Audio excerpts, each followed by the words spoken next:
Okay. Nonlinear equalities. Inequalities. Now, you should have done these first three, you should have done in Algebra 2. Absolute value inequalities, what you do is you first look at your sign, and what we have to do is we have to decide if it's a conjunction or a disjunction. My trick is that if it looks like a C, it's a conjunction. If it looks like a D, it's a disjunction.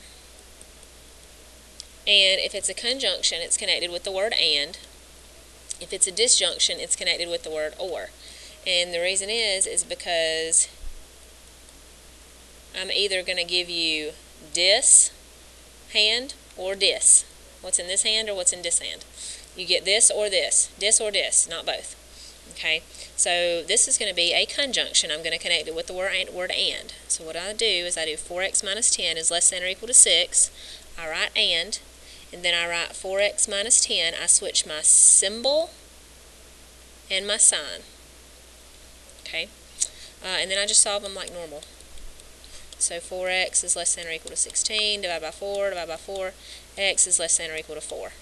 And then add 10, 4x is greater than or equal to 4, divide by 4. And I know I go fast, just stop it or pause it or something if I run off and leave you. And if it's an and, I got to put it back together. You put your smaller number first, your x in the middle, your big number on the end, and the signs need to point the way they go. This one's pointing at the 1, this one's pointing at the x. So this is this part, and you basically turn this one around.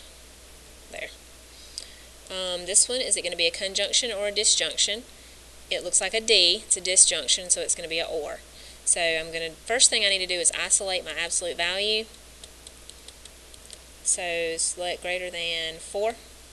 And then I'm going to rewrite it. X plus 5 is greater than 4, or x plus 5 is less than negative 4. Minus 5, x is greater than negative 1, or x is less than negative 9. Good news, if it's an or, I'm done. I do not have to put it back together because it can't go back together because it's dis or dis. It's not both. It's this one or it's this one. Add 1. So it's less than 8. That is looks like a C, so it's a conjunction. So it's 2x minus 2 is less than 8, and 2x minus 2 is greater than negative 8. Add 2. 2x is less than 10, divide by 2. X is less than 5. Negative 6. X is greater than negative 3. My little camera's in my way. So smaller number goes first, bigger number goes on the end. X's always point to the left. That's that. The next thing is the quadratic inequalities. Okay? The first thing we're going to do with these is we're going to factor. We're going to pretend solve it. We're going to pretend like it's equal to 0. We're going to see what we get. That'll factor into x minus 8 and x plus 2. That's 8 and negative 2. Okay? And I have to do what's called a sign graph. Now this is completely new. I draw a number line and I put my two pretend answers on my sign graph. I put my factors down the side. And then I test points. If I pick a number that's in here, and this would be negative infinity and infinity. If I pick a number between negative infinity and negative 2, let's just pick negative 4. You can pick any number you want. And I test it. Negative 4 minus 8 is a negative answer. Negative 4 plus 2 is a negative answer. Pick a number in the middle, like 0. 0 minus 8 is negative. 0 plus 2 is positive. 10. 10 minus 8 is negative. 10 plus 2 is positive. And then I get my total for my zone. Two negatives make a positive. A negative and a positive makes a negative. Negative and a positive, that should be positive. 10 minus 8 is 2, sorry. Two positives make a positive. So I look back here and I say, alright, what answers did I want? I wanted where this thing was positive. So I want this and this, because that's where my answers are positive.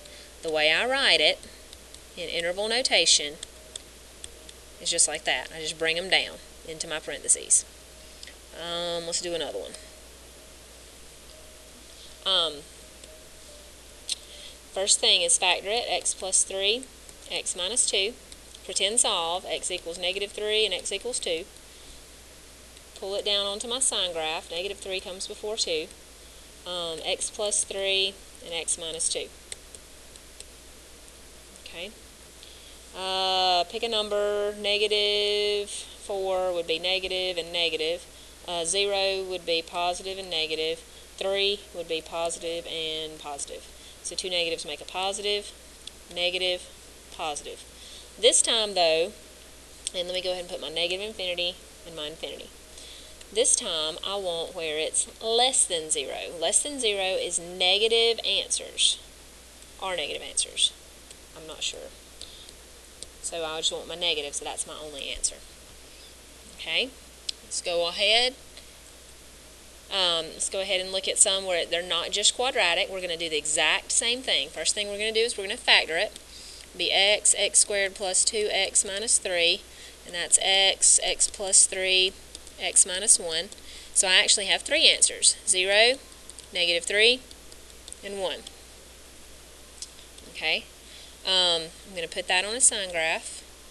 Negative 3 would come first, then 0, then 1. I put my factors down the side, x plus 3, and x minus 1. This time I have 4 zones, 1, 2, 3, 4. There's negative infinity and infinity. You pick a number, or here's another way to look at it. Here's the second way to look at it. A positive x, what answer associated with that? 0 is going to be negative until it hits the solution, and then it's going to change to positive. Okay, x plus 3 associates with negative 3 because that's the answer here. It's going to be negative until it hits that line, and it's going to change to positive. It's kind of a way to cheat and go faster.